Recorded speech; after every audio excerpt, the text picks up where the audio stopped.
What's going on, everyone? So there is a lot of expectation for the New York Knicks this season, coming off of one of, if not their best season in the last 20, 30 years.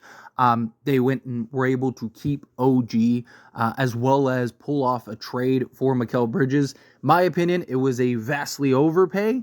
However, you win a championship, get to the finals, things like that, especially if you win a championship. And luckily this team is still young enough to where they have multiple opportunities, not kind of just a one-shot thing. Then it was all worth it, right? Especially they haven't won since like 74 or something like that.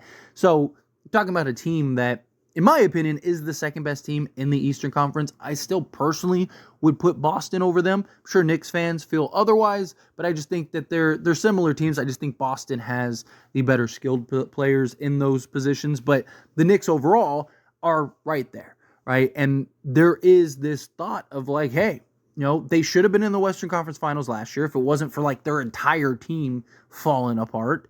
And they might have matched up well last year, probably match up even better this year with Bridges. You get a couple things that kind of fall your way, all of a sudden you're in the NBA Finals. And then I think that they match up very well against all the teams in the Western Conference as well. Obviously, matchups are very important. You never know once you actually get to a finals, but the Knicks should be in prime position this year. They do, however, have a just tough start to the season, and it looks like it just got a lot tougher. So we got news on Mitchell Robinson. Man, this guy cannot stay healthy, but per Ian Bagley, Knicks center Mitchell Robinson will not be ready for the start of the regular season. Depending on rehab process, January is a target for Robinson's return. Per sources, Robinson is recovering from offseason ankle surgery. Knicks and Robinson do not want to rush the rehab process and both want Robinson 100% healthy before his return. The Knicks internally is confident in the depth and versatility of this team to compete while Robinson is out, per league sources. So this is tough, right? One, it's just Robinson, this guy is an excellent center when healthy. Talking about a guy that can rebound, block shots, right? This guy be a lob threat, floor running big, all those things. Got good size, good strength, good physicality. Just can't stay on the basketball court. The best ability is availability. And the guy just keeps proving year after year that he cannot stay healthy. And this is a real concern for the Knicks. And this is why losing Isaiah Hartenstein was so tough for them and why they've pushed and been trying to get another center. They do have some options. They do have some potential. And it is best to have Robinson be healthy. The Knicks should still be a very good basketball team, even without Robinson, and should win some games and should be able to stay afloat. But you're talking Robinson could potentially miss half the season. Like, that's not good, right? But ultimately, as long as he's healthy come playoff time, ideally that's what you're really looking for, right? You're looking to kind of get through the NBA season. Now, even if let's say you don't finish with a 1 or 2 seed, let's say you finish 3rd or 4th, right? As long as everyone's healthy, you're good. Like, you're still probably in the conference finals at least. And so I get that you want Mitchell Robinson as healthy as possible, but it's a blow to a team that, it is lacking in center depth, right? So what do the Knicks look to do at this point? Obviously, again, based on the report, that they're confident in their versatility and being able to kind of weather this storm while Mitchell is out. But, you look at their options here, right? Now, obviously, you could go with the trade market, right? The Knicks, based on reports earlier in the offseason, offered 2 firsts for Walker Kessler. Does this put the Knicks in a little bit more of a place of desperation? Especially with Robinson's injury history, because they were looking for a center even with Robinson, right? Like, now imagine now you don't have Robinson for half the season, and again, with his injury history, he could come back and end up getting hurt again, right? Like, there's some guys that it's like, okay, like you can rely on, it's just like this is kind of an outlier. And then there's guys where it's like, no, this is the pattern, this is the norm. And that's what it is with Mitchell Robinson. This is the pattern. This is the norm. So if you're the New York Knicks, right, do you try to figure out, and maybe push harder for a Walker Kessler? Do you go after like, Wendell Carter Jr. or something like that? Do you just take a flyer on a team's like second or third big or something, right? Do you bring in somebody like? I'm curious to see what the approach is for the Knicks in regards to how they're going to approach the center position. I could see them kind of pushing a little harder for a potential center trade. Julius Randle, you could also kind of go the small ball route and have Randle as your small ball center. I do think that they'll probably do that. Um, I don't know about starting wise, but you could do something where, you're going with, like, maybe you're bringing in Josh Hart because he is such a great rebounder, right? So you could go something where you're doing like Brunson, Hart, have Bridges, OG, and Randall. And that way Hart's in there to kind of help with the rebounding, help chase down the loose balls and stuff. And then now you have just kind of this balance, and you run this like 5 wide offense. That's definitely an option. And could be a way to kind of fit Randall in better at times, because there are questions of like how is Randall at the 4 going to work for this team, right? Like with OG, with Bridges, with all these guys. Where now you could maybe put Randall at the 5. Yes, still questions.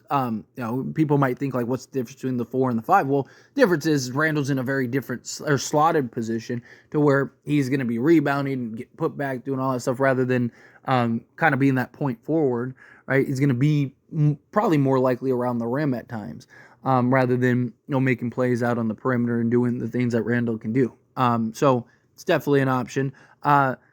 You got guys like Precious, right? Problem is that like he's undersized. Like he's great as like an energy big off the bench, but he's not this 7-foot monster, right?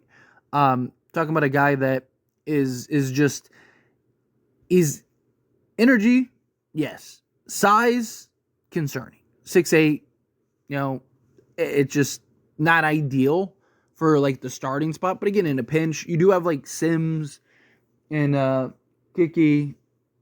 You have guys that can kind of, but they're a little unproven, a lot of question marks about them. Are you really going to be that reliant on guys? Maybe this could be an opportunity for a Jericho Sims to kind of step up and play a bigger role at the center position. But even he's not really 7 feet. He's like, 6'10"? Like most, I don't. Do they even have another 7-footer on their bench? I think they have like that with the rookie, right? So yeah, it's a tough spot for them to be in that regard. And then you just, it's unfortunate for a team that just has so much promise, a team that really is looked at as a real legitimate championship level contender, and you still have plenty of talent.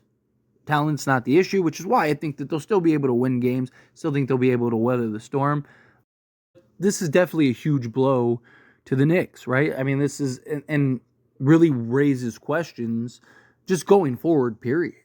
Right? Like, can you really rely on Mitchell Robinson? Right? Do you look to, when he does get healthy, do you look to maybe move him? Right? Like, what is the return that you'd get on him? Right? Because again, like, when he's healthy, he's fantastic. When he's healthy, he's great. But the guy he can't stay healthy. The guy just can't stay on the basketball court. Now, you've had a whole offseason, and once again, he's hurt. Once again, it's like, here we go, right? Like, and this is a guy that probably missing half the season, right? Because they want to take their time. They're shooting for December, October, or December, January, but that doesn't mean that he'll actually be back December, January.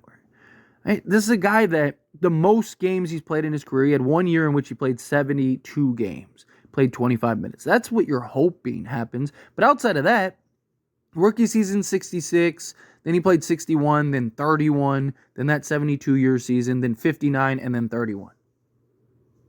Right? Like, you can't count on the guy. If he's playing 50 games a season, it's not great. And you look at his stats, when he's playing and he's healthy, guy's nearly a double-double in limited minutes, right? It's just, again, you look at his per 36, right? Let's break down this per 36 real quick. He, as a per 36, 2 blocks, 1.5 steals, 1.5 assists, 12 rebounds, and 10 points. So he's basically and playing, being a full-time starter, he would be a double-double. He'd be basically 10 and 12 with 2 blocks and nearly 2 assists. And unfortunately, he just can't stay healthy. But anyway, as always, this is a discussion. Pass a question on you. Let me know your thoughts and opinions down in the comments below. What do you think? What are your thoughts? How do you feel about this? Do you think that the Knicks, do you move off of him? Do you keep him and just have him be a backup in like 15 minutes a game, kind of play a limited role and go get a real center? The CBA and aprons, and you got, Mikal Bridges expected to kind of take a discount, but, it's tough. Do you just stick with Precious and Sims and these other guys and hope that they can kind of pull off what you need them to pull off? Do you think that this should be cause of concern and worry for the Knicks, or do you think, it'll be all right, they'll be fine? Again, however you feel, whatever your thoughts are, I'd love to hear it, so let me know down in the comments below. That being said, if you haven't liked this video, hit that like button. Helps me out, helps me enjoy these types of videos, and I truly appreciate it. Not subscribe channel, hit that subscribe button, turn on the bell notifications. Appreciate y'all. See you in the next one.